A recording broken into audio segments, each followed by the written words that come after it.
রাজনৈতিক দল বা কোন রকম বিশেষ ব্যক্তির কাছে এসে যাচ্ছে না। আপনি দেখবেন আজকে কিন্তু কেউ এমপি প্রার্থী বা কেউ আসে নাই। আমাদের হলো তাদের সাথে আমাদের যোগাযোগ না। তারা নিজেদের নির্বাচনী ইস্যুগুলো হাঁটা আমরা বলছি এটা ইউনিভার্সাল। আমরা এই জন্য বলছি এটা এই ধরনের সংস্কার যে কোনো সরকারি কিন্তু দায়িত্ব।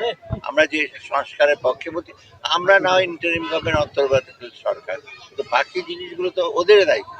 তার সাথে তো ওরা ল অ্যান্ড অর্ডার অন্য জিনিস করবে। অতএব আমরা আপনাদের কাছে আসলে মেইন জিনিস হলো জনগণের ব্যাপার।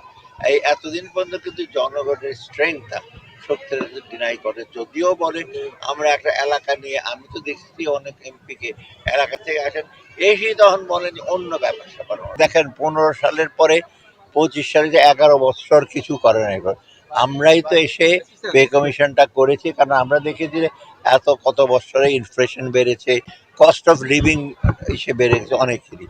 অতএব এই জন্য পে কমিশন যেমন পে কমিশন কাজ করছে, ইনশাল্লাহ একটা রিপোর্ট দেবে। আমরা যতটুকু পারি এটাকে বাস্তবায়ন করার জন্য আমরা চেষ্টা করব। তবে প্রচুর অর্থের সংস্থান এখানে দরকার। এখানে কিন্তু ধরেন আমি ওদিন একটু জিজ্ঞেস করেন আপনারা এসে আমি 500 টাকা বাড়িয়ে দেবো, কালকে আমি পে কমিশন দিয়ে দেবো 500 টাকা বাড়িয়ে। 2 দিনের ব্যাপার, আমার একদিনের 5000 কোটি টাকা লাগবে।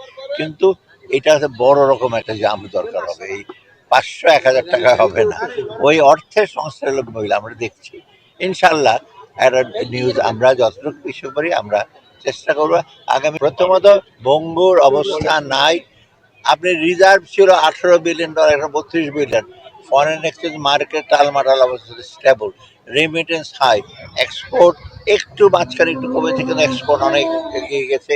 আর দেখেন 18 কোটি লোকের মধ্যে কিন্তু ক্ষুধা এবং ইসের জন্য কেউ ইসে হয়নি।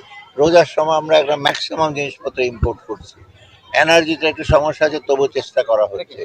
অতএব আপনার এটা খাদের কিনে চলে গেছে। আমি তো জানি কি অবস্থায় ছিল। আমি মাঝে মাঝে বলি বেতনও দিতে পারতাম না যদি আমরা এটা ইসে না করতাম। যে কোনো গভর্নমেন্ট আসলে নানা রকম ইস্যু, প্রচুর করাপশন, অর্থ পাচার, এগুলো তো জানি আমরা কোথায় কোথায় কোথায় হয়তো আনতে সময় লাগছে, কারণ প্রসেসটা তো এখন। আর অনেকে মতো আইসিইউতে ছিল, আইসিইউ থেকে এখন কেবিনে গেছে মোটামুটি ভালো জায়গায়, আর কেবিন থেকে বাসায় যাবে এই সরকারে। এখন একটু সে অসুস্থ বলবো না, আমরা বলি রিকভারি স্টেজ।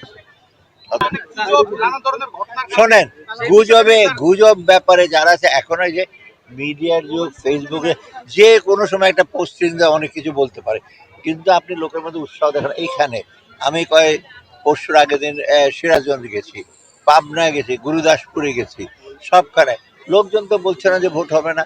যারা বলে তারা কি উদ্দেশ্য বলে জানি না। এই ভোটটা কেন হবে না? এখন তো আর পলিটিক্যাল প্রেশার নাই, কেউ টাকা দিয়ে একটা বিশেষ দল তো আসতে পারবে না। আপনি দেখছেন বড় বড় দল যারাই হোক, তারা কিন্তু নিজেদের পেশে শক্তি দিয়ে এসে করছে না, চেষ্টা লোকজনের বোঝাতে। অর্থাৎ ভোট হবে, আপনারা সবাই সহযোগিতা করলে সুষ্ঠু ভোট হবে। আর আমরা যাই ভালো লোক আসুক, ত্যাগী লোকের, আর জনদরদি মানুষের কথায় না, ওই যে কথা আছে না, কথায় না কাজে, কাজে কবে বড় হবে। আমরা ছোটকালে পড়েছিলাম না, কাজে বড় হবে এরকম লোক চাই আমরা।